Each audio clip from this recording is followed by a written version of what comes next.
Ya estamos de vuelta después de la publicidad y hoy tenemos, como cada lunes, espacios del Centro de Iniciativas Turísticas con sus asociados. Hoy traemos a, este caso, a Pemangar, una empresa especializada en el control de plagas y que siempre es necesario tener en cuenta porque a veces quizás le llamamos cuando ya tenemos al visitante dentro de esta casa. Y si quizás somos un poquito previsores, podemos evitar ese tipo de situaciones. Cuando tenemos a lo mejor cucarachas, algún ratoncito, alguna cosa así, ya depende de que un poco, si tienen zona jardinada, quizás el riesgo sea mayor. Bueno, pues tenemos aquí a su director, Pedro Manzorro. Pedro, muy buenas. Hola, ¿qué hay? Lo primero, enhorabuena, porque acabamos de darnos cuenta de que habéis cumplido 20 años la empresa. Sí, señor, desde el año 2002. 20 añitos ya, sí, trabajando en este sector. Sí. Claro, evolucionan los tratamientos, evoluciona la forma de actuar.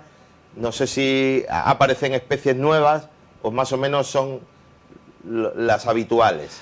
A ver, las habituales de toda la vida las seguimos teniendo, pero es verdad que tenemos muchas especies, ya se puede decir muchas, invasoras, ¿no? Pues por ejemplo tenemos el picudo rojo, que eso antes no lo teníamos, tenemos otra serie de, en fin, como el taladro del geranio, que hace muchos años, a lo mejor 3, 4 décadas, pues podríamos tener aquí perfectamente nuestras gitanillas, nuestros geranios y tal, y estaban siempre preciosos, obviamente mejor o más bonito en primavera, pero desde que apareció, por ejemplo, el taladro del geranio o otra especie invasora, pues especies de mosquito, lo mismo, el tigre, el mosquito de las marismas, tenemos, que antes teníamos aquí el típico de la casa y que nos picaba por la noche. Ajá. Ahora te vas por ahí a cualquier jardín, a esta hora, por ejemplo, y te pica, por ejemplo, el mosquito tigre o incluso cualquier otro mosquito sin ningún tipo de problema, ¿no? ¿Y esas especies invasoras son también más resistentes a los tratamientos? Esa especie invasora, bueno, no necesariamente es que sea más resistente. Lo que sí puede ocurrir es que en su lugar de origen, por ejemplo, el picudo rojo, allí estuviesen perfectamente, digamos, debido a competidores naturales, a depredadores naturales, ¿me entiendes? Allí, pues, en cierta medida la tenían a raya. Si vienen aquí, encuentran buena temperatura, un hábitat especialmente al que se puede adaptar y tal, ¿sabes? Pues, y aquí no tiene a lo mejor pues los pájaros o depredadores naturales del tipo que sea, que lo mantengan a raya, pues aquí explota la población, se puede decir, ¿no? Y es lo que ha pasado, por ejemplo, con el tema de las palmeras. El tema de las palmeras, aquí teníamos antes una serie de, bueno, cantidades de palmeras, por ejemplo, aquí en Marbella, y no solo en Marbella, sobre todo de la palma canaria, de la Fenis canariensis, y esa, bueno, esa es que, hombre, no ha desaparecido, gracias a Dios todavía, al 100%, pero eso se ha diezmado la población a unos niveles tremendos. Otra de las cosas, otra especie invasora que tenemos todavía, a Dios gracias, no tenemos la avispa asiática, pero sí que tenemos una prima hermana que es el avispón oriental. Y se distingue porque en el abdomen, en el dorso, digamos, de su abdomen, tiene como 4 puntitos. Mucha gente ya lo confunde con la avispa asiática, pero no es exactamente la avispa asiática, pero es un cacho de bicho así también, y ya está haciendo por ahí una serie de, en fin, de nidos, de panales típicos de ellos, y bueno, nosotros ya de hecho algunos que otros hemos tenido que combatir, nos han llamado para... Ajá. Entonces, pues sí, quizá a lo mejor todo esto sea... aparte de bueno, cómo pueda venir o se pueda introducir aquí en España, por el tema del cambio climático, ¿no? Hace 25 o 30 años llegaba este tiempo y ya sobre todo al caer la tarde te subía ahí a los altos de Marbella, en los 90, por ejemplo, y ya tenía tú como un poquito de rasca. Sí, pero ahora ya, es que fíjate cómo vamos. Sí, no te digo que sales a las 7 de la mañana sí. y no hace frío. No hace frío. No hace frío, no. Entonces, claro, no sé si estos cambios de temperatura también afectan a las poblaciones de esos insectos. Eso, pues sí, en el sentido, claro, muchos de ellos son tropicales o vienen, por ejemplo, del sudeste asiático, como el caso, por ejemplo, de las avispas y el caso, por ejemplo, del picudo rojo, ¿no? Entonces llegan aquí, claro, esto a lo mejor en otro tiempo lo habría tenido, entre comillas, más difícil, ¿no? Porque habría tenido un poco ese factor limitante, sobre todo de la temperatura, ¿no? Pero ahora ya es que prácticamente, y lo que decimos de las cucarachas, antes la cucaracha americana solía decaer ya, declinar a partir de la segunda quincena de agosto. Ya se veía muy poquita, ya todo lo que había se había combatido antes, en julio sobre todo, en mayo, en junio y en esos meses, ¿no? Pero ahora ya te puede encontrar cucaracha americana saliendo de una arqueta, pues en Navidades. O sea que ya prácticamente hay casi una continuidad, quizá a lo mejor deje de verse un par de meses, a lo mejor en enero y febrero, y ya para marzo otra vez vuelven a aparecer. Y antes eso, es que quizás se esté perdiendo un poco lo que es la estacionalidad, ¿no? Las 4 estaciones. Te pregunto, claro, ahora en octubre, ¿qué sería un poco lo que le correspondería? En estos 20 años de experiencia, ¿qué es lo que tocaría ahora? Pues ahora tocaría otra plaga muy típica y que puede llegar a ser muy peligrosa, sobre todo para mascotas y niños pequeños y tal, que es la procesionaria del pino. La procesionaria del pino, pues digamos, para no tener que hacer luego tratamientos bastante más agresivos y más ineficaces, ¿sabes? Pues lo hacemos ahora, digamos, con productos que son menos agresivos, productos más de naturaleza biológica que no química, ¿sabes? Y se puede hacer por inyecciones al pino o bien por aplicación de, pues ya digo, de algún producto biológico, de alguna espora de bacteria, digamos, y realmente es el mejor tratamiento que se puede hacer, porque así ya prácticamente evita de que luego un poco más tarde, a finales de diciembre o en enero, tenga los típicos bolsones estos, ¿no? Ahí, de ahí ya pues la oruga, digamos, sale, coge el tronco del pino hacia abajo y bueno, establece esa característica hilera, ¿no? O fila india de oruga, una detrás de otra, que al final van todas a enterrarse en la tierra.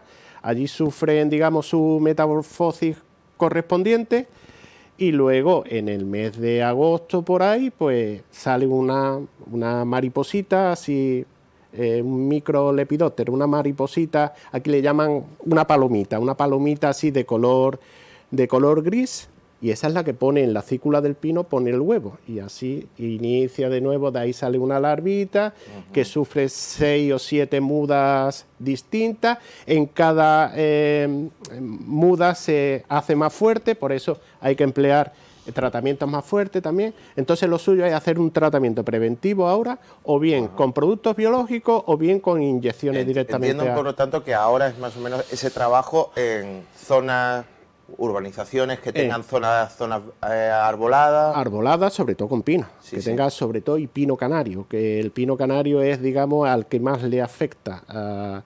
Luego otros tipos de pino, como el pino piñonero y tal, pero pino en general, ¿sabes? Eso es...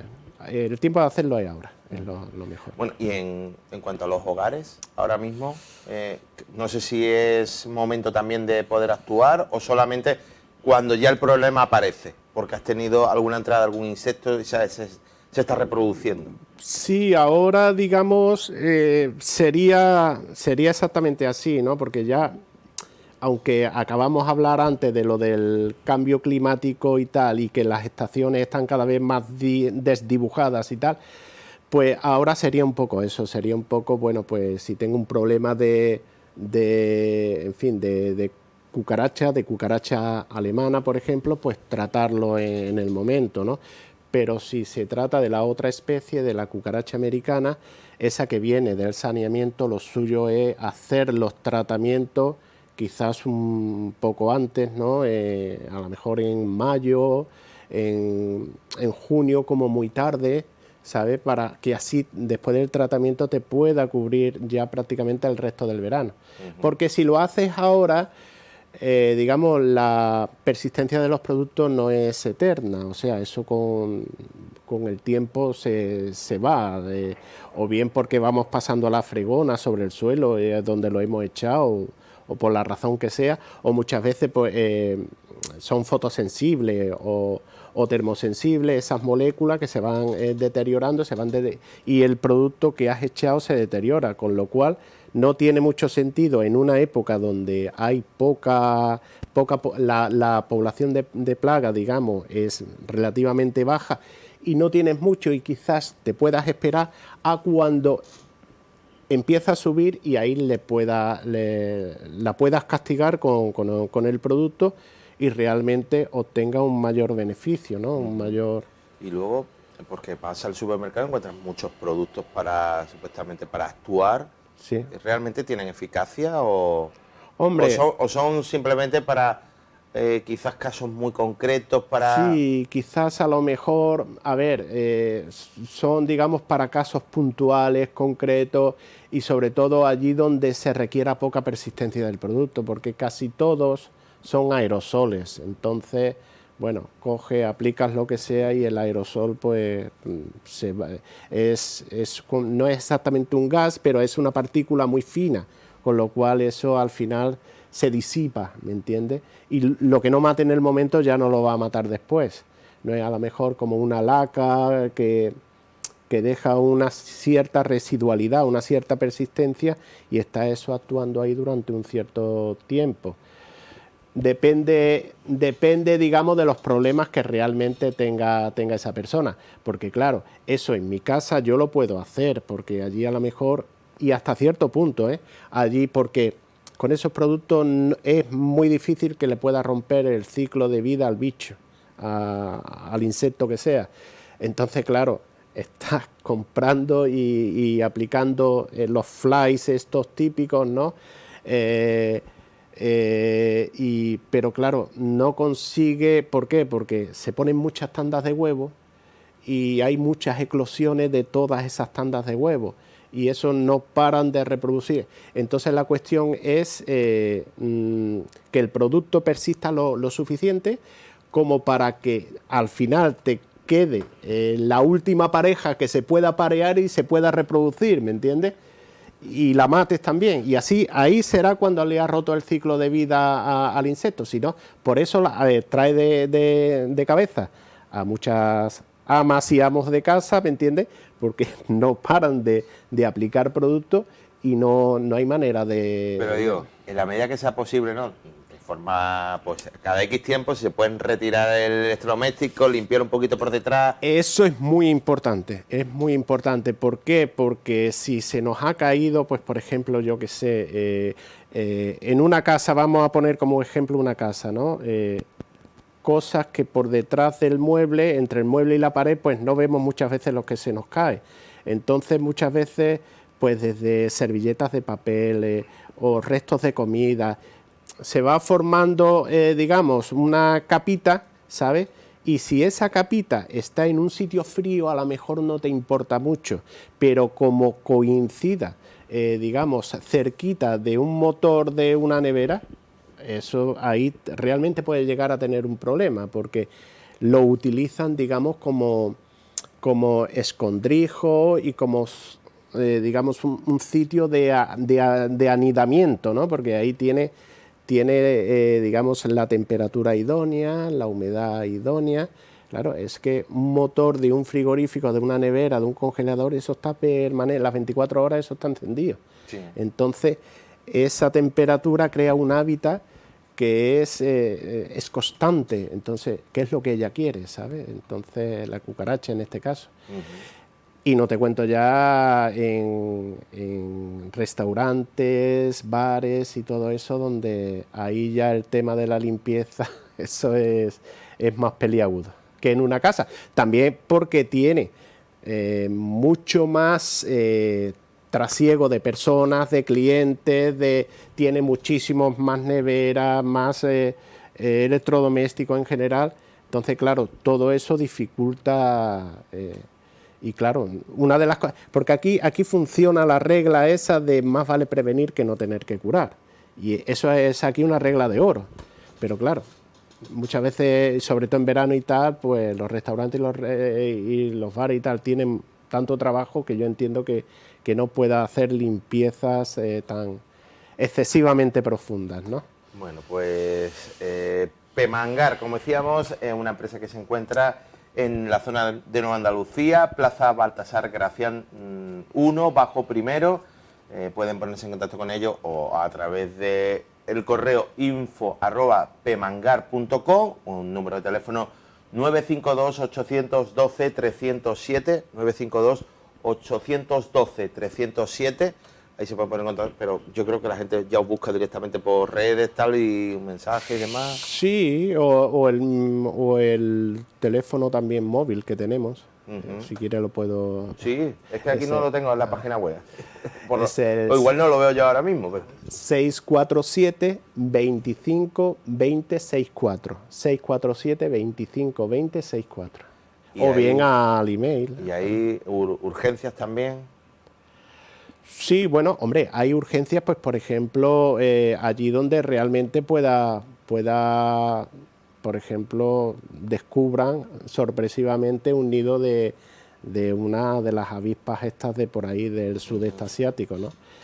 Todavía no tenemos la avispa asiática, pero tenemos la prima hermana y esa pues te puede, sobre todo en gente que tengan problemas Me hace gracia, Pedro, la prima hermana, vamos conociendo a la familia. Sí, porque no es exactamente la especie de la avispa asiática, es el avispón oriental, pero están próximas en cuanto a parentesco.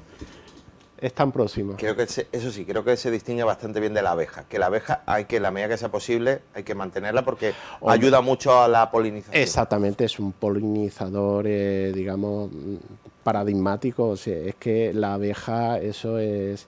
Entonces hay que cuidarla lo más posible. En nuestro caso, por ejemplo, intentamos siempre, pues, en la medida de lo posible, pues si encontrar algún apicultor para que se pueda llevar el enjambre. Si se lleva a la reina, se lleva el enjambre, ¿sabes? Entonces, claro, porque vamos, que hay cosas que por las que no se debe de pasar. Eso, lógicamente, es... También digo una cosa, hay mucha gente que es alérgica a la abeja, a la abeja melífera. Sí. Claro, te pica y hay gente que tiene alergia y puede ser un problema para ellos también. Tienen que gastar cuidado, ¿eh? Pues yo creo que lo que debe quedarle a todo el mundo claro es, si tienen un caso así, lo primero consulten a un experto. Un experto, antes de ir a buscar remedios caseros o a darle... Porque a veces incluso puede producir un efecto contraproducente, los sprays o los geles o lo que... Sí. Entonces, o busquen a un experto que le haga un estudio y le puede decir, pues el origen es aquí y les actúe directamente a la raíz del problema. Hay veces, hombre, un producto doméstico es un producto doméstico, pero a veces lo hay que no son tan malos, o sea, y que podría llegar a ser incluso efectivo. Pero luego está la segunda parte y es saberlo aplicar. Si no haces un barrido completo de tu cocina, que es normalmente donde suele, por ejemplo, para la cucaracha alemana, sino que pone un puntito aquí, otro allá adelante y 4 aquí, pues eso es como si no hubiese hecho nada. Pero eso es por no saber aplicar el producto, ¿me entiendes? Entonces, muchas veces Te digo una cosa, a nosotros nos cuesta mucho trabajo a veces quitar una plaga de en medio. Por ejemplo, la chinche de las camas es una plaga muy difícil de quitar, ¿sabes? Y a nosotros nos cuesta mucho trabajo. Imagínate, y a mí porque me lo cuentan y tal, ya cuando no han podido más, pues entonces ya te llaman. pero dice, no sabe cuánto he gastado de tubos, de esto, de fly, de no sé qué, de no sé cuánto, y estos no acabo con ellos. Y efectivamente es que esos bichillos, las chinches de las camas, pues se mete en todas las rendijitas, agujeritos, los propios agujeros muchas veces del enchufe de la luz, o sea, en cualquier sitio, y si eso no lo sabes, pues la verdad es que cree a lo mejor durante un tiempo que has acabado con el problema y luego a los 15 días o al mes, otra vez. En fin. Pues Pedro Mazorro, muchas gracias por estar aquí un ratito y hablarnos pues de gracias, la labor que realizáis. Gracias a vosotros. Nosotros que aprovechamos ahora y vamos también en este caso a recordar lo que fue la presentación que tuvo el pasado viernes aquí en Marbella de su libro del expresidente del gobierno, Mariano Rajoy. Vamos a verlo en imágenes y a escuchar lo más destacado de esa presentación que hizo aquí.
La presentación de un libro como el tuyo, un libro que además a todos los que nos dedicamos a la política, pues tiene que ser un libro de referencia.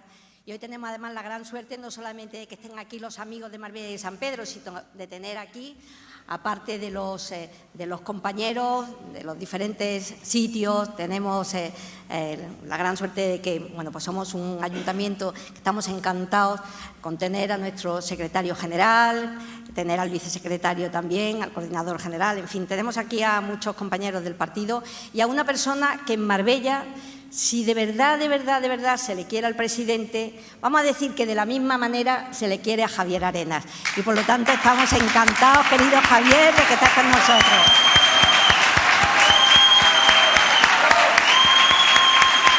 Yo he tenido como alcaldesa a 3 presidentes del gobierno.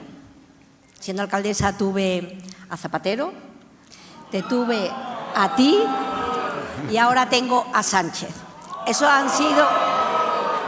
Evidentemente está claro la preferencia que hay en Marbella por el presidente. Pero ¿por qué os digo que he tenido la ocasión de tener y de saber de qué manera se aborda la política y qué prisma se tiene siendo presidente del gobierno?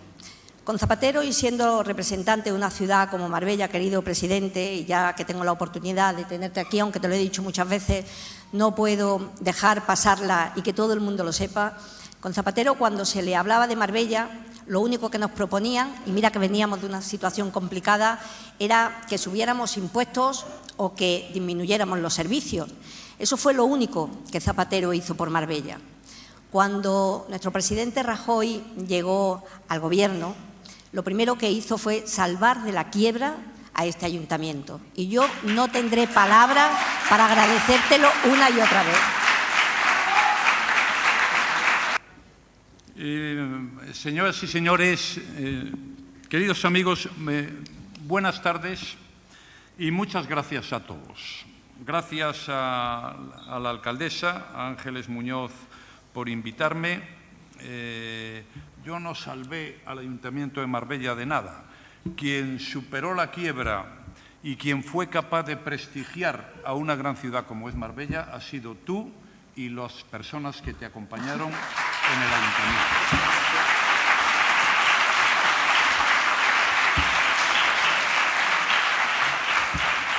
Y puedes estar muy orgullosa. Y muchas gracias a todos ustedes, a todos vosotros, por tener la amabilidad de acompañarme en este acto.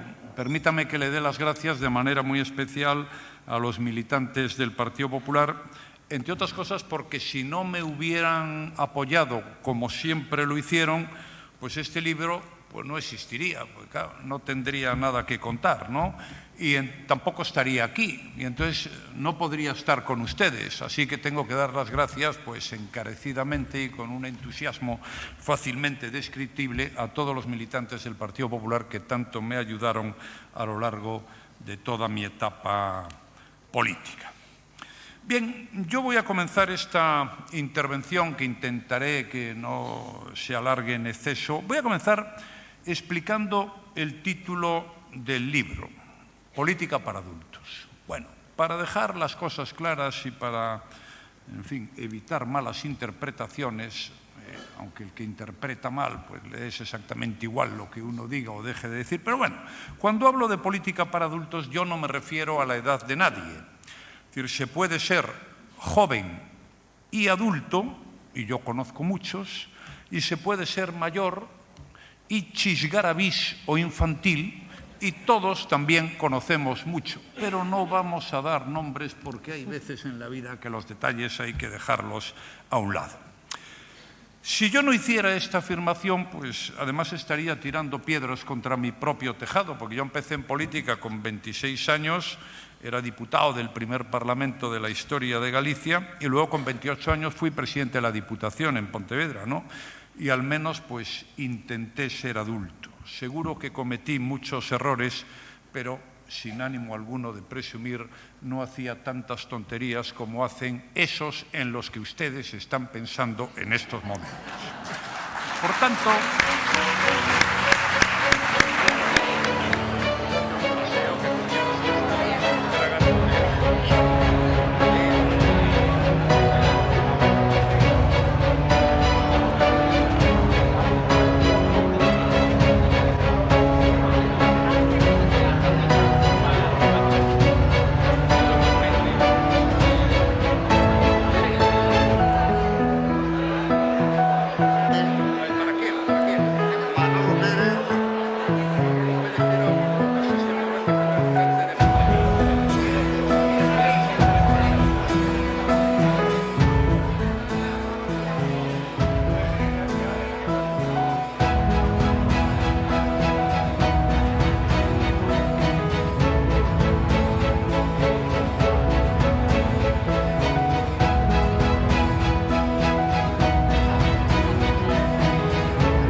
Bueno, pues ahí estaba la presentación del libro del expresidente del gobierno, Mariano Rajoy, como vimos, con mucho público que estuvo presente en el Hotel Don Pepe para ver esa presentación y escuchar al autor de ese libro. Bueno, ahora vamos a cambiar de asunto y vamos a hablarle de un programa educativo y que muchos jóvenes quizás lo conozcan y también los mayores, ¿no? El programa Erasmus Plus, que oferta esa posibilidad a estudiantes y en este caso también a profesores de poder ir a otros países a realizar una parte de formación, o en este caso pues también yo le voy a preguntar a nuestra invitada, en este caso a Josefina Sabater, que es coordinadora de Erasmus en el Instituto Río Verde, y que ha estado presente, estuvo presente en una jornada formativa que eran en Valencia, sobre jornada de formación inicial de proyectos de movilidad de Erasmus Plus de formación profesional. Bueno, pues como ya lo tenemos aquí, Josefina, muy buenas. Hola, buenos días. ¿Qué tal? Venimos a hablar del programa Erasmus Plus. No sé, lo de Plus es que es algo diferente al Erasmus que conocíamos los que éramos universitarios, que era esa posibilidad de seguir estudiando en otro país de la Unión Europea. Bueno, Erasmus Plus en realidad es lo mismo, lo que pasa que les gusta poner el más como apellido al Erasmus, ¿no? Pero en realidad es lo mismo. Y bueno, la diferencia a lo mejor está que para los ciclos formativos fundamentalmente lo que se ofrece son prácticas en empresa. La formación se deja para el alumnado de las universidades. Ajá. Vale, quizás también la diferencia, claro, al Erasmus, que yo creo que mucha gente ha vinculado también a esa época, más bien a la universidad. Pero en este caso, ¿verdad?, lo sacamos a la formación profesional, tanto para alumnos como para profesores también. Sí, sí, las movilidades están en todos los ámbitos, no solo a nivel de ciclos formativos, también en nuestro centro también tenemos con otro proyecto para escolar, pero es verdad que cada uno es una actividad bien diferenciada. Yo me ocupo fundamentalmente de todo lo relacionado con los ciclos. Entonces, pero para un profesor, ¿qué sería, por ejemplo, dar clases en un centro de otro país de la Unión Europea? Bueno, tenemos dos opciones. Podemos dar clase en otro centro de la Unión Europea o podemos ir lo que se llama en formación, que es un job shadowing, que vamos a observar cómo funcionan otros centros a nivel europeo y podemos entrar en las clases, ver cómo se imparten las clases, ver qué metodología emplean, qué diferencias hay con las nuestras y compartir con nuestros compañeros europeos pues nuestras experiencias e intercambiar los conocimientos. Vale. Bueno, de cara al Instituto Río Verde tenéis 5 alumnos, la posibilidad para 5 alumnos y 2 profesores. Pero también, en este caso, creo que también para el Sierra Blanca hay también esa posibilidad, que serían 3 alumnos y un profesor o 2 profesores. Bueno, en el caso de Sierra Blanca no sé concretamente cuántas movilidades tienen concedidas. En ambos centros tenemos movilidades para estudiantes. En el mío yo lo tengo para grado superior y para formación profesional, que sería grado medio o FP básica. Es que distinguen, entran dentro de 2 paquetes diferentes. La Unión Europea no los mezcla. La Unión Europea asimila lo que son los ciclos de grado superior al universitario. Entonces entra en otro paquete.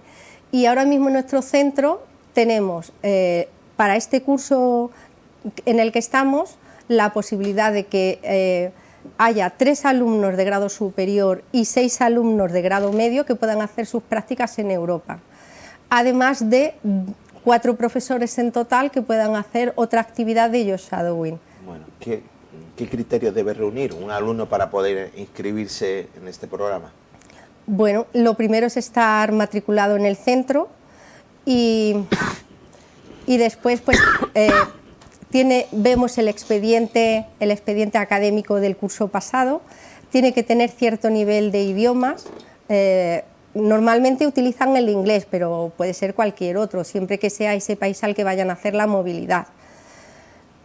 Además, se les hace una entrevista para ver la madurez de cada alumno, a ver si son capaces de afrontar este nuevo reto en sus vidas, ¿no?, de ir a un país extranjero, de desenvolverse por sí mismos, si tiene la madurez para estar allí fuera del ámbito familiar. De verdad que, bueno, es un programa, y la semana pasada que hablábamos precisamente con Sierra Blanca del módulo, es que me dijo que no dijera módulo, el módulo no, del grado de hostelería, un alumno había conseguido prácticas. Sí, ellos tienen un alumno que hizo sus prácticas el curso pasado y que se ha quedado contratado en la empresa. Entonces, pues eso es fantástico. Nosotros tenemos otra alumna que está en Budapest, que igualmente ha hecho sus prácticas y que después la han contratado. Y Josefina, los alumnos se muestran interesados en este tipo de programas, en el poder salir a hacer las prácticas en otro país diferente, ¿sabe? Un poco siempre el tema del miedo a la barrera idiomática. Sí, sí. Bueno, la realidad es que sí, que hay interés, pero no tanto como me gustaría, porque a pesar de que vivimos en Marbella, todavía hay muchos alumnos que no prestan la atención que debiera al tema lingüístico, ¿no? Y a pesar de que en los centros se da idiomas y que se les insiste en la importancia que tiene, que vivimos en Marbella, que aquí el idioma tiene que estar a la orden del día, pero es verdad que no todos están preparados o no tienen intenciones de seguir preparándose, pero sí es verdad que hay interés, claro. Hacer un viaje, hacer sus prácticas en el extranjero, tener la posibilidad de conocer el mercado laboral fuera de nuestras fronteras, de aprender a desenvolverse por uno mismo, sin tener que depender de que nadie te diga qué tienes que hacer o qué no tienes que hacer, el ser capaz de ir a comprar en otro idioma, son muchos cambios y sí hay mucha gente que está interesada. Bueno, quizás como comentábamos con ese ejemplo de ese estudiante de Sierra Blanca que ha conseguido ser contratado en Praga, es una oportunidad de... Es una oportunidad de oro. De entrar en un mercado laboral diferente al español. Claro, claro. Nuestra alumna, la que se ha quedado contratada en Budapest, ella dice que tenía interés en el tema hostelero, que ella de siempre le había gustado meter un poco la baza, ¿no? Y mira por dónde, al hacer las prácticas en Budapest, se ha quedado allí en el hotel y bueno, su expectativa es poder estar allí un tiempo suficiente como para volver a España y dedicarse al tema de la administración en la hostelería. Vosotros, en este caso, en Río Verde, vuestra formación, ¿en qué se centra? Un poco para esos alumnos que van a hacer prácticas. Pues claro, Sierra Blanca lo vinculamos a la hostelería, sí, ¿vosotros? Sí. Nosotros somos de administración, entonces nosotros es verdad que tenemos la gran ventaja de que administración se requiere en cualquier tipo de empresa, de cualquier sector, de cualquier actividad. Entonces, nuestros alumnos tienen cabida, pueden hacer sus prácticas en cualquier empresa, lo tienen súper fácil en ese sentido. Claro, me decías, el tema del idioma, en un lugar como es la costa, se supone, es un requisito que se pide. Sí, cada vez son más las empresas que están aquí en Marbella que nos piden alumnos con idiomas, porque es verdad que cada vez son más personas extranjeras las que viven en Marbella y más clientes extranjeros que requieren de que la gente sepamos defendernos en otro idioma. Bueno, como decimos, una oportunidad que se ofrece, 5 plazas que tendríamos para los alumnos aquí en Marbella, en el Instituto Río Verde. Bueno, en total en Río Verde tenemos 9 plazas. Ajá. En total 9 plazas para alumnos para hacer las prácticas fuera, más 4 profesores que pueden hacer movilidad este curso. Sí. No sé, con respecto a otros años, si es una oferta continuada, o se ha aumentado o se ha disminuido. No, vamos aumentando. Yo empecé con el tema de Erasmus en 2014, al principio no sabía cómo funcionaba, no tenía ni idea, entonces he ido aprendiendo y a medida que he ido aprendiendo he ido ampliando el número de plazas que ofertamos. Al principio solo era un alumno que se iba de práctica del superior, luego ya fui aumentando el superior, luego ya fui pidiendo para profe, luego cambié también y pedí para formación profesional, luego nos apuntamos en un proyecto para escolar, entonces vamos aumentando. ¿Para qué países serían? Bueno, eso depende, porque al ser prácticas en empresa tenemos que encontrar las empresas. Yo he tenido alumnos en Irlanda, en Alemania, en Bélgica, en Hungría, en Varsovia, en fin, en distintos países. Entonces, lo difícil aquí es encontrar las empresas. Es verdad que una vez que has empezado, puedes tocar a las mismas empresas por si les interesa tener alumnos otra vez de lo mismo. Ya tengo confirmada varias, ¿no? En Budapest tengo confirmada y en Bélgica también tengo confirmada que si el alumno está interesado, allí ya tengo empresas que estarían interesadas en volver a acoger alumnos. Bueno, como decíamos, pues yo sobre todo eso, veo las posibilidades de el poder ir a un mercado laboral muy diferente, con unas condiciones muy diferentes a las nuestras, y que quizás pueda uno plantearse, oye, es que a lo mejor puedo trabajar aquí quedarme a vivir en este país. Claro, exactamente. Esa es una oportunidad que yo a todo el que la pueda tener a su alcance, que no la desperdicie, porque esto es como todo, el tren pasa una vez, si lo dejas pasar igual ya no lo alcanzas después. Bueno, ¿y el proceso selectivo, cómo lo hacéis? El proceso selectivo nosotros empezamos ahora en breve, en lo que es la convocatoria, la sacamos en breve, y yo doy una charla en todos los grupos que pueden tener acceso, que son los de segundo, doy una charla en cada uno de los grupos y les facilito toda la información y el formulario de solicitud. Después se recopila eso y se hace una tabla para ver cuáles son los méritos de cada uno y se valora, se barema, ¿no? tienen que hacer la entrevista con orientación y también se les pide a los tutores un informe acerca de cada alumno para saber, a la hora de baremar, tiene que haber alguna diferencia, ¿no? Luego también se les pide una carta de motivación, porque ellos están interesados en hacer el Erasmus y por qué tienen que explicar, ¿no?, qué es lo que les motiva realmente a hacer este Erasmus. Y bueno.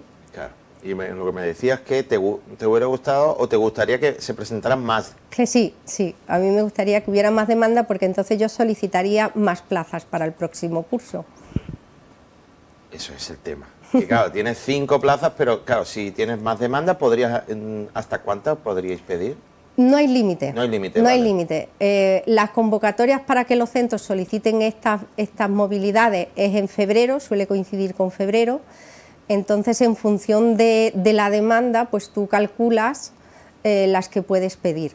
Porque si no cumples después con todas aquellas que has pedido, te pueden, digamos, que sancionar, entre comillas, es decir, al curso siguiente, como no has podido cumplir con lo que pediste, te reducen las que pidas. Entonces eso tampoco nos interesa. Queremos pedir las que podamos cumplir. Vale. Y de cara, ¿qué les cubre? No sé si desde la Unión Europea, ¿qué les cubre? ¿Alojamiento o simplemente una ayuda? Aquí tenemos que distinguir entre el grado superior y el grado medio.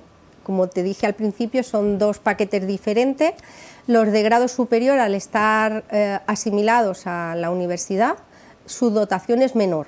Entonces, ellos lo que tienen es una ayuda por parte de la Unión Europea, pero la Junta de Andalucía también les da otra ayuda, porque como saben que la de la Comisión Europea es reducida, no es muy amplia, pues la Junta de Andalucía les da otra ayuda. Entonces, al final, bueno, un poco decente, ¿no?, teniendo en cuenta que es una ayuda, que no es un viaje pagado 100%. En el caso de los de formación profesional, la beca, salvo que se vayan a un país donde los costes sean exagerados, realmente sí les da para vivir allí los 3 meses. Vivir como estudiantes. No nos olvidemos. No irte de vacaciones a... Claro, vivir como estudiantes, ¿vale? Entonces sí cubre. Y bueno, aparte... No sé, porque no te lo he preguntado, pero ¿las prácticas son remuneradas? No. No, vale. No, estas prácticas no son remuneradas porque son curriculares. Ellos tienen la obligación de hacer sus prácticas. Es decir, los alumnos que se quedan aquí también hacen sus prácticas en el mismo periodo, en el tercer trimestre del año. Entonces, no, estas no son prácticas remuneradas. Y además el centro les paga un seguro de viaje, seguro de responsabilidad civil, que ellos van con su seguro allá donde fueran. Vale, de acuerdo, pues entonces, como decíamos, existe esa posibilidad, una posibilidad que te puede abrir un nuevo mercado, y lo que hay que animarse. Sí. Vamos a empezar nosotros, que a lo mejor los que nos ven van a ser las familias, para que le animen al alumno. Claro, nosotros para animar al alumnado vamos a celebrar las primeras jornadas Erasmus en el IES Río Verde, que será el próximo día 13 de octubre, el jueves, y durante la mañana vamos a hacer diferentes actividades. Vamos a hacer mesas redondas con alumnos que ya han participado en proyectos Erasmus, vamos a hacer videoconferencias con alumna que está en prácticas en este momento en Bruselas, con otra alumna que ha sido contratada en Budapest, con el alumno de Sierra Blanca que también ha sido contratado en Praga, y con la directora de Recursos Humanos de los hoteles Eurostar. Claro, que son los que quizás le puedan dar un testimonio directo de cómo hayan hecho las prácticas, responder a las dudas que tengan ellos. Exacto, y un poco les quiten la inquietud o quizás los miedos que puedan tener. Esa es la idea que tenemos, para que el alumnado se quede tranquilo y que conozca cómo funciona realmente las movilidades Erasmus para prácticas de primera mano, que sean sus propios compañeros quien se lo cuente y quien les aclare todas las dudas que puedan tener. Muy bien, pues como decíamos, esa posibilidad que existe, y cuantos más se animen, pues más plazas se podrán pedir. Claro, exactamente. Y también me imagino que es posibilidad, si tenéis más alumnos, podéis intentar buscar nuevos países. No sé si hay algún país que querrías ir o que mandar a alumnos y que no has podido. A ver, en principio no, porque la búsqueda empezamos haciendo un sondeo de empresas y bueno, en principio no tenemos preferencias por un país u otro. Es verdad que con el Brexit y la salida del Reino Unido de la Unión Europea ha habido un par de años que no han podido ir a ese país, pero es verdad que ahora tenemos otro tipo de movilidades que sí nos permite gastar el 20% del dinero que nos asignan a una beca para ese país. Entonces, si hubiera algún alumno, una beca sí que se podría ir a Reino Unido. No todas, porque está limitada en el 20%. Ajá. Entonces no podrían ser todos. Pues Josefina Sabater, coordinadora de Erasmus en el Instituto Río Verde. Muchas gracias. Nada, a vosotros por atendernos. Y sobre todo yo creo que esta charla viene más dedicada o orientada a las familias. Sí, para que vean que esa posibilidad y no tengan miedo a que sus alumnos viajen fuera. Tienen que saber que en todo momento estamos pendientes de ellos, es decir, durante todo el tiempo que el alumno está fuera de España haciendo las prácticas, tiene un tutor asignado que está pendiente casi las 24 horas. Pues ya está, también un poco para de cara a la familia. Esa información que le dé tranquilidad, pues para que den el visto bueno, porque a lo mejor ocurre que el hijo o la hija quiere ir, pero a los padres les da cosa, lo de que su hijo esté o su hija 3 meses fuera en otro país, en fin, para que vean que, hombre, es también una experiencia de vida, que le ayudará también. Que les viene muy bien. Les va a venir muy bien. Sí. Pues Josefina, muchas gracias. A vosotros. Nosotros que ahora vamos al Teatro Ciudad de Marbella, donde hemos tenido dentro de la programación pues uno de los platos fuertes, como era la presencia de Blanca Portillo con la obra Silencio.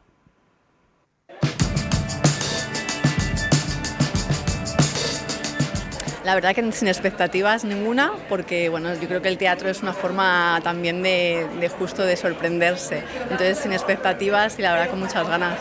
¿Suelen ir mucho al teatro? Sí, yo cada vez que puedo vengo. Aquí, en Madrid, donde estés, si hay una buena obra, y con Blanca Portillo, vamos, esto es un regalo. ¿Les gustaba el Blanca Portillo? ¿Han seguido un poco su...? Sí, no, yo conozco totalmente su trayectoria. Estoy encantada de la vida. Yo no tengo ni idea de la obra, pero mi hija Chiqui, la mayor, la ha visto y dice que es espectacular. Porque Blanca Portillo ahora mismo es de las mejores actrices que tenemos. ¿Suele seguir mucho la trayectoria de Blanca Portillo? Bueno, la vi en Maixabel, que me encantó el papel que hizo. Es un pedazo de actriz, ya la...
Señor director, señoras y señores académicos, autoridades, señoras y señores, la situación es teatral. Lo es la división del espacio que separa a los recién llegados de quienes estamos aquí y ahora nos movemos como si hubiéramos ensayado. Lo es el vestuario de los de esta parte y también, entre otros elementos de atrezo, el retrato de Cervantes a la espalda del director. Lo es el silencio que ha seguido al saludo con que el director ha abierto el acto. La situación es tan teatral que al anticiparla con su fantasía y temiendo estropearla, quien escribió estas palabras pudo sentirse tentado, mientras las preparaba en soledad, de pedir, como acostumbra, a un intérprete que las pronunciase en su nombre. Si no se decidió entonces, ha podido hacerlo en la última hora. Hay tantos cómicos hoy en esta casa que el autor del discurso puede haber encontrado fácilmente actor o actriz dispuesto a intercambiar con él posición e indumentaria. Es muy probable, sí, que quien ahora lee o finge leer estas palabras no sea quien las escribió, sino un representante. Ocurre además que bajo ese tragaluz, al otro lado del cual habrá cielo o ciclorama, todo se aparece con la fantasmagórica intensidad propia del teatro. Bien podría ser ese vidrio un gran foco, si no es boca de la cueva de Montesinos, o de la torre de Segismundo, o de la caverna de Platón. A este lado del vidrio es fácil sentirse ficción, o sueño, o sombra de otro más real. Pero si realmente estamos en la Real Academia Española, yo, y con yo no me refiero a quien pronuncia el discurso, sino a quien lo escribió, me siento realmente feliz de hallarme aquí y realmente preocupado. Feliz por tener el privilegio de acercarme a personas a las que acaso pueda compararme en la pasión por la lengua, no en el conocimiento de ella. Preocupado porque, además de un honor que me excede, trabajar en esta casa es una responsabilidad para la que no puede avalarme lo poco que hasta hoy he hecho, sino lo mucho que desde hoy debo exigirme. Llego con gratitud y ganas de faena, trayendo conmigo lo que he recibido de un arte que, además de enseñarme a trabajar en compañía, me ha educado en la escucha y en el examen de lo que escucho. Enfermo de teatro, vivo pendiente de lo que las personas hacen con las palabras y de lo que las palabras hacen con las personas. De ahí que en cabeza y papeles se me mezclen con frases que me hago la ilusión de haber creado, muchas que café al vuelo. Me refiero, por ejemplo, a: yo lo que quiero es hacerme un mundo en el hueco. Lapsus luminoso, que escuché a un estudiante. Bueno, pues sí, hemos escuchado un momento, sobre todo del inicio de esa actuación que lleva a cabo la actriz Blanca Portillo en el Teatro Ciudad de Marbella. Nosotros aprovechamos ahora que ya casi la 1:15, para hacer nuestra última pausa de publicidad y volvemos ya con la parte final, con más invitados que vamos a tener aquí en Como en Casa.